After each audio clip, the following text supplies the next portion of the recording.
नमस्कार, मैं हूं संतोष गंगवार। बुलेटिन की शुरुआत करेंगे एक महत्वपूर्ण खबर के साथ। बिहार में हुए एसआईआर के बाद अब देश के 12 राज्यों और केंद्र शासित में भी एसआईआर कराया जाएगा। निर्वाचन आयोग ने एसआईआर के दूसरे चरण की घोषणा सोमवार को की। मुख्य चुनाव आयुक्त ज्ञानेश कुमार ने कहा कि एसआईआर का दूसरा चरण उन 12 राज्यों में चलाया जाएगा जहां 2026 में विधानसभा का चुनाव होना है। तमिलनाडु, पश्चिम बंगाल, केरल, असम और पुडुचेरी में अगले साल चुनाव होना है। वहीं जिन केंद्र शासित प्रदेशों में एसआईआर होगा वो है अंडमान निकोबार द्वीप समूह, गोवा, पुडुचेरी, छत्तीसगढ़, गुजरात, केरल, मध्य प्रदेश, उत्तर प्रदेश, राजस्थान, पश्चिम बंगाल, तमिलनाडु, लक्षद्वीप। निर्वाचन आयोग के अधिकारी राजनीतिक दलों को एसआईआर की प्रक्रिया की जानकारी देंगे। 90,000 बीएलओस, सभी 12 राजनीतिक दलों के 1.6 लाख बूथ लेवल एजेंट्स, सब ने मिलकर मतदाता सूची को शुद्ध बनाने का कार्य किया और नतीजा आपके सामने है। 0 अपील्स, अर्थात बिहार की मतदाता सूची अधिकतम शुद्ध मानी जाएगी। अब फेज 2 12 राज्यों में या संघ शासित प्रदेशों में आरंभ होने वाला है। किसी भी मतदाता के लिए जो उसकी अर्हताएं हैं वो संविधान के अनुच्छेद 326 में लिखी गई हैं, अर्थात भारत का नागरिक होना, कम से कम आयु 18 वर्ष की होना, उस विधानसभा क्षेत्र का सामान्य निवासी होना और किसी अन्य कानून से उसको डिस्क्वालीफाई न किया गया। बीजेपी सांसद रविशंकर प्रसाद ने कहा कि बिहार विकास के रास्ते पर बढ़ता रहे, यही हमारी कामना है। उन्होंने इस मौके पर भी राहुल गांधी पर कसने का कोई मौका नहीं छोड़ा। रविशंकर प्रसाद ने कहा कि लोकनायक की उपाधि काम से मिलती है, दरबार के ढोलक से नहीं मिलती। दरबारी उन्हें जो भी नाम देंगे। दरबारी संस्कृति में राग दरबारी बजता रहता है, हा? मैं उनको एक ही बात कहूंगा कि हमने भी एक को नायक दिया था, लोक नायक जयप्रकाश नारायण, जिनकी अगुवाई में हम लोगों ने काम किया था, और दूसरे जननायक कर्पूरी ठाकुर, भारत रत्न, गरीबों के मसीहा, देश रत्न डॉक्टर राजेंद्र प्रसाद। ये काम पे मिलता है, दरबार के ढोलक से नहीं मिलता है। तो अब दरबारी उनको जो भी नाम दे दें, वोट का तो पता है नहीं। बिहार विधानसभा चुनाव को लेकर प्रधानमंत्री नरेंद्र मोदी एक बार फिर बिहार आ रहे हैं। 30 अक्टूबर को प्रधानमंत्री मोदी मुजफ्फरपुर का दौरा करेंगे। मुजफ्फरपुर के मोतीपुर में एक विशाल जनसभा को संबोधित करेंगे। एनडीए प्रत्याशियों के समर्थन में वोटों की अपील भी करेंगे। मोतीपुर में प्रधानमंत्री नरेंद्र मोदी की जनसभा को लेकर तैयारी जोरों पर है। जनसभा स्थल के पास 3 हेलीपैड का निर्माण कराया जा रहा है। प्रधानमंत्री के कार्यक्रम को लेकर सुरक्षा के व्यापक इंतजाम किए जा रहे हैं। जर्मन हैंगर पंडाल भी लगाए जा रहे हैं। प्रधानमंत्री जी का 30 अक्टूबर को कार्यक्रम होना है, यहाँ चुनाव से संबंधित कार्यक्रम, उसको लेकर सारी तैयारियां की जा रही हैं और हेलीपैड का निर्माण कंप्लीट होने पर है। मंच का भी काम चल रहा है। सारी सुरक्षा व्यवस्था भी उसी के मद्देनजर की जा रही है। बैरिकेडिंग का काम हो रहा है। इस तरफ भी माननीय मुख्यमंत्री जी के लिए बगल में हेलीपैड बन रहा है। हम लोगों का सारा जो तैयारी है वो आवश्यक प्रोटोकॉल के हिसाब से ही सारी तैयारी हो रही है। और पटना सिटी के चौक थाना क्षेत्र में प्लास्टिक फैक्ट्री में भीषण आग लग जाने से आसपास के इलाकों में अफरा तफरी मच गई। पुलिस और फायर ब्रिगेड की टीम ने मौके पर पहुंचकर काफी मशक्कत के बाद आग पर काबू पा लिया। पुलिस और फायर ब्रिगेड की टीम ने एहतियात बरतते हुए आसपास के घरों को खाली करा दिया। बाद में दमकल की 4 गाड़ियों ने मौके पर पहुंचकर काफी मशक्कत के बाद आग पर काबू पा लिया। अगलगी की घटना में लाखों की संपत्ति का नुकसान बताया जा रहा है। पटाखे से निकली चिंगारी से प्लास्टिक के गोदाम में आग पकड़ ली गई। देखते ही देखते इसने विकराल रूप धारण कर लिया। कटिहार के बारसोई थाना क्षेत्र में रेस्टोरेंट में पुलिस के धौंस दिखाने का सीसीटीवी फुटेज वायरल हो रहा है। रेस्टोरेंट में भाई बहन को वर्दी वाले ने धौंस दिखाई, जिसका सीसीटीवी वीडियो वायरल हो रहा है। पूरे मामले में कटिहार एसपी ने जांच के निर्देश दिए। वारसोई अनुमंडल पुलिस अधिकारी ने बताया कि 25 अक्टूबर को पुलिस होटल और रेस्टोरेंट की जांच के दौरान कुछ युवक और युवतियां रेस्टोरेंट में पूछताछ कर रहे थे। हालांकि वीडियो में कुछ ऐसी बातें आई हैं जिसमें इंस्पेक्टर रामचंद्र मंडल द्वारा रेस्टोरेंट में आए एक युवक युवती से ऊंची आवाज में बात की जा रही है। फिलहाल इस पूरे मामले में कटिहार एसपी के आदेश पर जांच की जा रही है। सोई राज चौक स्थित BR11 रेस्टोरेंट में कुछ असामाजिक तत्व बैठे हुए हैं, जिसके जांच एवं सत्यापन में दल बल के साथ ये वहां पे पहुंचे और वहां पर बैठे हुए युवकों से बारी बारी से नाम पता पूछा जा रहा था। इसी क्रम में 2 युवक जो बैठे हुए थे, जो नाम पता पूछने पर उनसे पुलिस पदाधिकारी का वक्षक हो गया। इस घटना को लेकर थानाध्यक्ष वारसोई से शो कॉज किया गया है।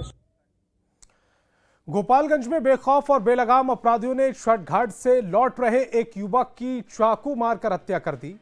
घटना नगर थाना क्षेत्र के बंजारी नवका गांव के पास की है। मृतक की पहचान नीरज कुमार के रूप में हुई, जो चैनपट्टी निवासी हीरालाल मांझी का 22 साल का पुत्र है। वारदात के बाद इलाके में सनसनी फैल गई। घटना की वजह शराब बेचने का विरोध करना बताया जा रहा है। पुलिस का कहना है कि आरोपियों की पहचान कर ली गई है और गिरफ्तारी के लिए छापेमारी चल रही है। हालांकि अब तक किसी भी आरोपी की गिरफ्तारी नहीं हो सकी है। बिहार विधानसभा चुनाव को लेकर पुलिस अलर्ट मोड पर है। मोतिहारी के डुमरिया थाना इलाके में पुलिस ने वाहन जांच अभियान तेज कर दिया। वाहन जांच के दौरान 2,80,000 रुपए कैश बरामद हुए। साथ ही एक युवक को भी पुलिस ने हिरासत में लेकर पूछताछ शुरू कर दी।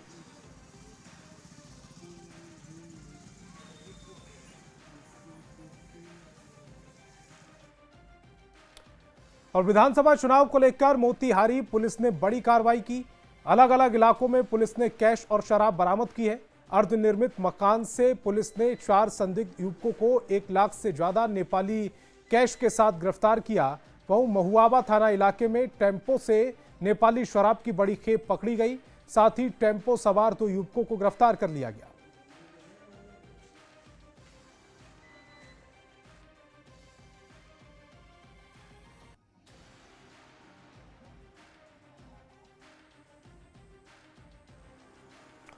तो अलग अलग क्षेत्रों में कैश और शराब बरामद किए गए हैं। पुलिस की बड़ी और महत्वपूर्ण कार्रवाई। रक्सौल थाना क्षेत्र से कैश बरामद किया गया है। नेपाली कैश के साथ 4 युवकों को भी गिरफ्तार किया गया। और गिरिराज सिंह ने अपने पैतृक गांव बढ़िया में छठ पूजा में शामिल हुए। गिरिराज सिंह ने जहां छठ की शुभकामनाएं दी, वहीं वक्फ बोर्ड कानून को लेकर तेजस्वी यादव के बयान पर जमकर निशाना भी साधा। गिरिराज सिंह ने कहा कि उन्हें संविधान का ज्ञान होता तो वो ऐसे शब्द नहीं बोलते। वक्फ बोर्ड के निर्णय को कूड़ेदान में फेंक देंगे। शायद ज्ञान की कमी है। एक तो बनेंगे नहीं, मुंगेरी लाल के हसीन सपने देख रहे हैं। संवैधानिक ज्ञान अगर होता तो ऐसे शब्द नहीं कहते। हाँ, आप वक्फ बोर्ड को तो नहीं सुधार सकेंगे, जब भी होगा तो संसद से होगा, लेकिन आप मुसलमानों का इस्लामिक कानून, शरिया कानून जरूर लागू करेंगे।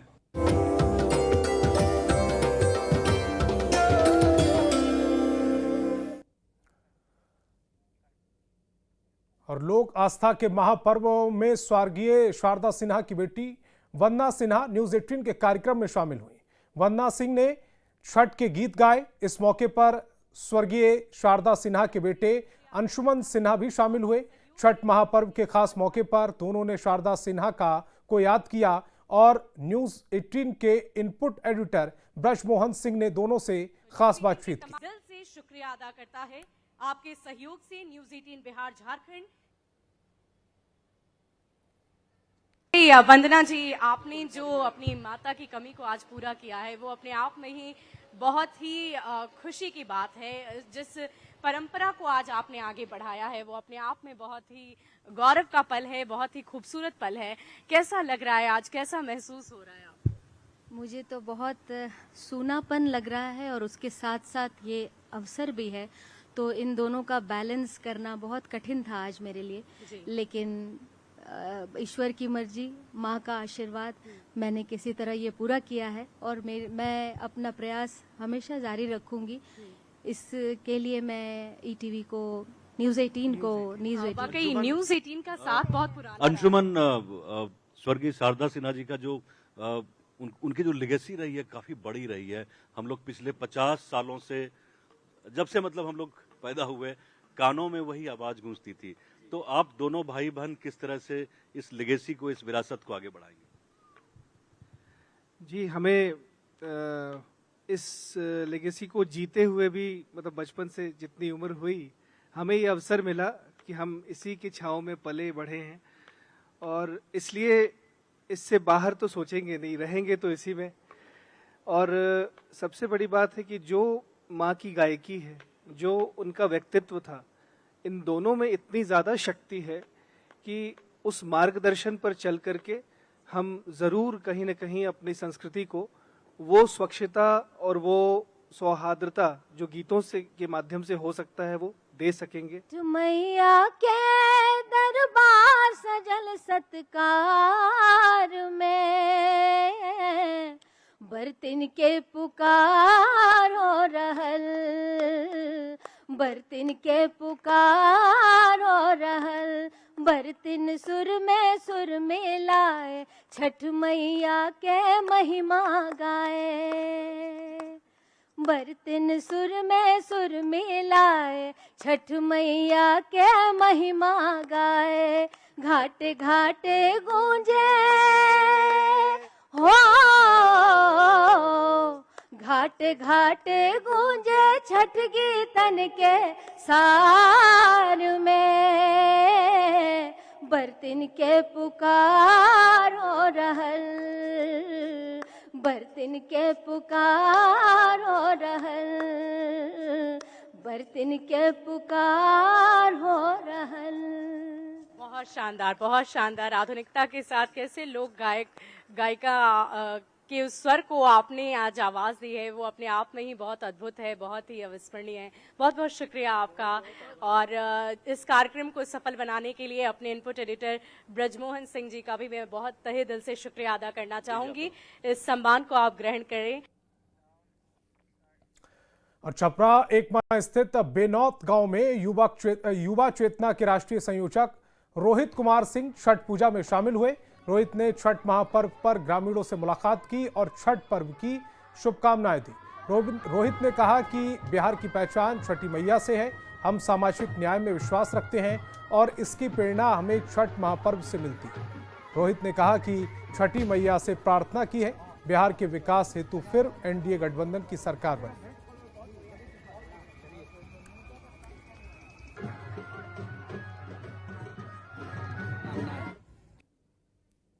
लोक आस्था के महापर्व की हार्दिक बधाई और शुभकामनाएं। छठी मैया से हम प्रार्थना करते हैं बिहार के विकास के लिए, भारत महतारी के चतुर्दिक प्रगति के लिए, देश में शांति हो, भारत महतारी का वैभव अंतर्राष्ट्रीय पटल पर लगातार बढ़ता रहे, हमारी सरकार सशक्त रहे और देश का जो अंतिम व्यक्ति है वह समाज की मुख्यधारा में आए। यही आकांक्षा हम छठी मैया के चरणों में आज कर रहे हैं।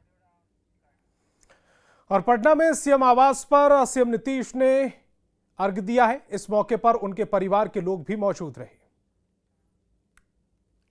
ये तस्वीर इस समय आप अपनी टेलीविजन स्क्रीन पर देख पा रहे हैं। सीएम आवास की ये तस्वीर जिसमें मुख्यमंत्री नीतीश कुमार अर्घ्य देते हुए इन तस्वीरों में नजर आ रहे हैं। उनका परिवार इस दौरान उनके साथ है, मौजूद है।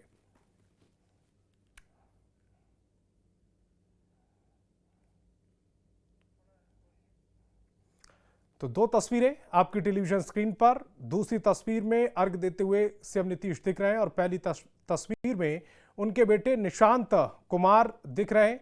तो दो तस्वीरों के जरिए सीएम आवास में आज किस तरह से छठ महापर्व मनाया गया है न्यूज़ 18 दिखा रहा है। ऐसा नहीं है सिर्फ भारत में ही छठ की धूम है। अब ऑस्ट्रेलिया से आपको तस्वीर दिखाएंगे, ऑस्ट्रेलिया की राजधानी मेलबर्न से, जहां छठ की छठा यहां पर भी देखने को मिल रही है। लोक आस्था का पर्व यहां भी मनाया जा रहा है। तस्वीरें देखिए, ये ऑस्ट्रेलिया से तस्वीरें हम आपको दिखा रहे हैं। ऑस्ट्रेलिया की जो राजधानी है मेलबर्न, वहां की ये तस्वीरें हैं जहां पर लोक आस्था का महापर्व छठ धूमधाम से मनाया जा रहा है।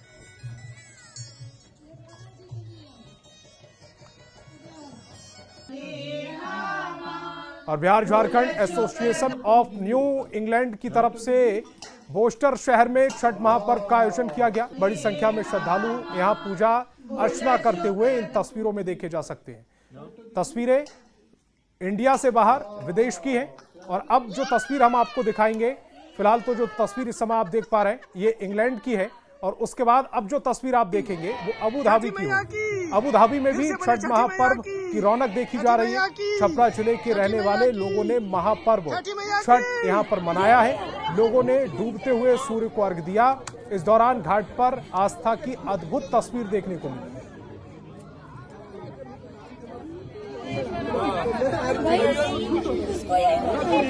छठी मैया की, छठी मैया की, फिर से बोले छठी मैया की, छठी मैया की, छठी मैया की, छठी मैया की। और नेता प्रतिपक्ष तेजस्वी यादव ने छठ महापर्व पर बिहार के लोगों को शुभकामनाएं दी हैं। छठ की शुभकामनाएं आप सब लोगों को हम देना चाहेंगे। शाम में जो है डूबते हुए सूर्य को अर्घ्य दिया गया और कल सुबह जो है उगते हुए सूर्य को सभी लोग जो है अर्घ्य देंगे। पूरे बिहार के लोग धूमधाम से, चाहे वो बिहार में हो या देश के दूसरे प्रदेश में हो या विदेश में हो, बड़े धूमधाम से जो है छठ महापर्व मनाने का काम कर रहे हैं। और भारत नेपाल सीमा पर ऐतिहासिक भारत नेपाल मैत्री छठ घाट पर करीब 50,000 व्रतियों और श्रद्धालुओं ने एक साथ डूबे हुए सूर्य को अर्घ्य दिया। अधवाड़ा समूह की पवित्र धौंस नदी के दोनों तटों पर सजे करीब 6 किलोमीटर लंबे इस घाट का दृश्य मनमोहक था, जहां भारत नेपाल के श्रद्धालु बेटी रोटी के अटूट संबंधों और मजबूत करने नजर आए हैं। दोनों देशों के श्रद्धालुओं ने छठी मैया की कथा सुनी और पूजा अर्चना की। घाट पर रोशनी, टेंट, पेयजल, झांकी, झूले, चाय नाश्ते की व्यवस्था स्थानीय समितियों की ओर से की गई। भारत नेपाल मैत्री छठ घाट का नजारा बेटी रोटी के संबंधों की झलक दिखाता है। मन वचन कर्मलाई अझै पवित्र बनाउनुपर्छ है। यो मानवताको सेवामा समर्पित गर्नुपर्छ, देशको सेवामा समर्पित गर्नुपर्छ। अहिलेको युगमा भगवानको सेवा गर्ने तरिका नै यही हो भन्ने लाग्छ। अब जति मैले अहिले भाग लिएँ यहाँ धार्मिक क्षेत्रहरूमा, यहाँ अहिले मन्दिरमा पनि मेरो चाहिँ मनमा त्यही कुरा छ। तो इस बुलेटिन में फिलहाल इतना ही। आप देखते रहिए न्यूज़ 18 बिहार झारखंड।